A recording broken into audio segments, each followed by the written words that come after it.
કોઈ પણ બગીચાની શોભા માત્ર ત્યાંના ફૂલ અને છોડ જ નથી હોતા, પરંતુ પતંગિયા પણ હોય છે, જે રંગબેરંગી અને નાજુક હોય છે. આ બગીચામાં તો ઘણા પતંગિયા છે. આવું કેમ? શું આપણે પણ પતંગિયાને આપણી તરફ આકર્ષિત કરી શકીએ છીએ? જવાબ છે હા, પરંતુ તેના માટે આપણે કંઈક કરવું પડશે. તો એ જ તો છે આજનો વિષય. આવો આપણે પતંગિયાનો બગીચો બનાવીએ. Let's grow a butterfly garden. આપણે જાણીએ છીએ કે પતંગિયા પણ એક પ્રકારના જંતુ જ છે. દરેક જંતુની જેમ પતંગિયાના શરીરમાં પણ 3 ભાગ હોય છે: માથું, છાતી અને પેટ. તેને 6 પગ અને 2 જોડી પાંખો પણ હોય છે. જંતુઓ વિશે વધુ જાણવા માટે તમે જંતુઓની ઓળખનો વિડિયો જોઈ શકો છો. આ પતંગિયા ફૂલોનો રસ શોધવા અહીં આવ્યા છે. ફૂલો અને પાંદડાનો રસ જ તેમનો ખોરાક છે. તેઓ પોતાની સૂંઢ ફૂલની અંદર નાખીને તેનો રસ ચૂસી રહ્યા છે. દરેક પતંગિયાનો ખોરાક કોઈ વિશિષ્ટ છોડ કે ફૂલ જ હોય છે. તેથી જ તો આ બગીચામાં એવા અનેક ફૂલ અને છોડ ઉગાડવામાં આવ્યા છે જે વિશિષ્ટપણે પતંગિયાનો ખોરાક છે. જો પતંગિયાને આકર્ષિત કરવા હોય તો આપણે પણ આ વિવિધ પ્રકારના છોડ વાવવા પડશે કે જે પતંગિયાને આકર્ષિત કરે. તો આવા ફૂલ કયા છે? ગલગોટો, જાસૂદ, એક્ઝોરા, પેન્ટાસ, હળદર કુમકુમ કહેવાતા આ ફૂલ, કરણ, ચાંદની કે તગર અને રાયમોનિયા એટલે કે લેન્ટાના વગેરે. આવા કેટલાય ફૂલોના છોડ આપણે ઉગાડી શકીએ છીએ. આમાંના કેટલાક છોડ તો સરળતાથી આજુબાજુમાં જ મળી જશે, પરંતુ કેટલાકને શોધવા પડશે અથવા તો નર્સરીમાંથી લાવવા પડશે. કેટલાક જંગલી ફૂલો અને ઘાસ પણ પતંગિયાને આકર્ષિત કરે છે. આંકડાના પાંદડા ખાઈ રહી છે આ ઈયળ. ઈયળ એટલે કેટરપિલર, પતંગિયાનું બાળ સ્વરૂપ.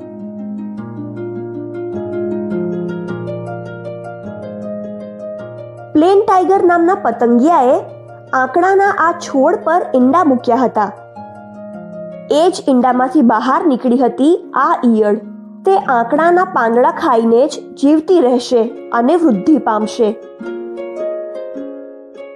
આ મોર્મોન પતંગિયું લીંબુના છોડ પર ઈંડા મૂકી રહ્યું છે. ઈયળ સ્વરૂપે તે બહાર આવશે ત્યારે લીંબુના પાંદડા તેને સરળતાથી મળી જશે. એ જ એનો ખોરાક છે. ખરેખર દરેક પ્રજાતિના પતંગિયાની ઈયળો જુદા જુદા છોડના પાંદડા ખાય છે.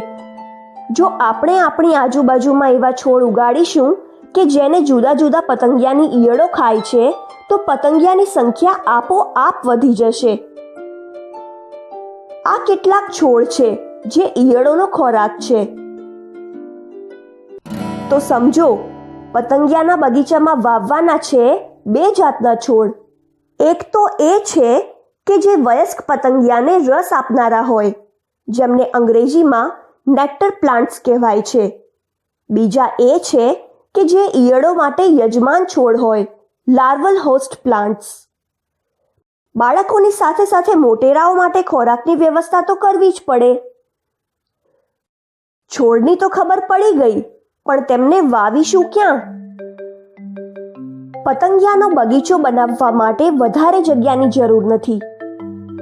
આપણા ઘરની આજુબાજુ ખેતર કે શાળાના મેદાનની થોડીક જ જગ્યા પણ પૂરતી છે. બસ ધ્યાન એ રાખવાનું કે ત્યાં જરૂરી પ્રમાણમાં તડકો હોય, ત્યાંની માટી સારી છે કે નહીં એ જુઓ, અને તે સારી ન હોય તો તેની વ્યવસ્થા કરો. ત્યારબાદ છોડ વાવો. શક્ય હોય ત્યાં સુધી છોડને એકબીજાની નજીક વાવો. વાવેલા છોડનું સારી રીતે ધ્યાન રાખવું પણ જરૂરી છે. તેમને સમયસર અને યોગ્ય પ્રમાણમાં પાણી આપો. ન વધારે ન ઓછું. બની શકે તો તમે તમારા બાગ માટે ડ્રીપ કે ટપક સિંચાઈ પ્રણાલી પણ લગાવી શકો છો. આનાથી પાણીની બચત થશે અને છોડને યોગ્ય પ્રમાણમાં પાણી પણ મળશે. ઘેટાં બકરા અને ઢોર ઢાંકરથી તેમનું રક્ષણ કરવાની વ્યવસ્થા કરો. યાદ રહે કે પતંગિયાના બગીચામાં કોઈ પણ છોડ પર કોઈ પણ જાતના રાસાયણિક ખાતર અને જંતુનાશકોનો ઉપયોગ ન કરો. જ્યાં રસાયણોનો ઉપયોગ વધુ થાય છે ત્યાં પતંગિયા આવતા નથી. તો શું બીજી કોઈ પદ્ધતિઓ પણ પતંગિયાઓને આકર્ષિત કરવાની છે? હા છે. આ પાકેલા સડેલા ફળો પર આ પતંગિયા જુઓ કેવા મસ્ત થઈને રસપાન કરી રહ્યા છે. આપણે પણ આ જ રીતે કોહવાયેલા ફળોની ટોપલી બનાવીને આપણા બગીચામાં રાખીશું તો ત્યાં પણ પતંગિયા આવશે અને આપણે તેમનું નિરીક્ષણ કરી શકીશું. તમારા બગીચામાં તમે પણ છોડ તો વાવ્યા જ હશે, ત્યાં ફળોની આખી ટોપલી પણ મૂકો. હવે આ ભીની માટી પર આ પતંગિયા કેમ બેઠા છે? માટીમાં તો રસ હોતો નથી. માટીમાં હોય છે ક્ષાર એટલે કે મીઠું, અને પતંગિયા ભીની માટીમાંથી ક્ષાર ચૂસે છે. તેને મડ પડલિંગ કહેવામાં આવે છે. આપણા પતંગિયા બાગમાં જો આપણે ભીની માટી રાખીશું તો પતંગિયા જરૂર આવશે. પોતાના બગીચામાં એવી ખુલ્લી જગ્યા પણ રાખો કે જ્યાં સવારનો તડકો આવતો હોય. આવું એટલા માટે કારણ કે પતંગિયાને જોવાનો ખરો સમય છે સવારનો તડકો નીકળ્યા બાદ. તમે જોશો કે તેઓ સવારના સમયે કેવી રીતે પોતાની પાંખો ખોલ બંધ કરે છે. આવું તેઓ સૂર્યના કિરણોમાંથી ઊર્જા મેળવવા માટે કરે છે. જેવી જ તેમને ગરમી મળી જાય છે તેઓ ઉડવા માંડે છે. આસપાસના પતંગિયા જોઈને તમને એ પણ ખબર પડશે કે આપણે ત્યાં કઈ જાતના પતંગિયા જોવા મળે છે, તે કયા છોડ પર બેસે છે. તમે એ જ છોડ તમારા બગીચામાં વાવશો તો પતંગિયા આપોઆપ આવી જશે. બની જશે તમારો એક સરસ મજાનો પતંગિયાનો બગીચો. આજુબાજુમાં આટલા બધા રંગીન પતંગિયા જોઈને તમે ખુશ થઈ જશો. પણ પતંગિયાનો બગીચો બનાવવાનું માત્ર આ જ એક કારણ નથી. પતંગિયા પરાગનયન કરશે અને પરાગનયન થશે તો છોડની સંખ્યા વધશે. જ્યાં પતંગિયા છે ત્યાં પ્રકૃતિનું જીવનચક્ર સુરક્ષિત છે. તો આજે તમારા માટે આ જ કાર્ય. તમે પણ તમારી આજુબાજુમાં પતંગિયાનો બગીચો બનાવો. ત્યાં આવનારા પતંગિયાનું નિરીક્ષણ કરો, તેમના ફોટા પાડો અને વિડીયો પણ બનાવો. સૌની સમક્ષ રજૂ પણ કરો.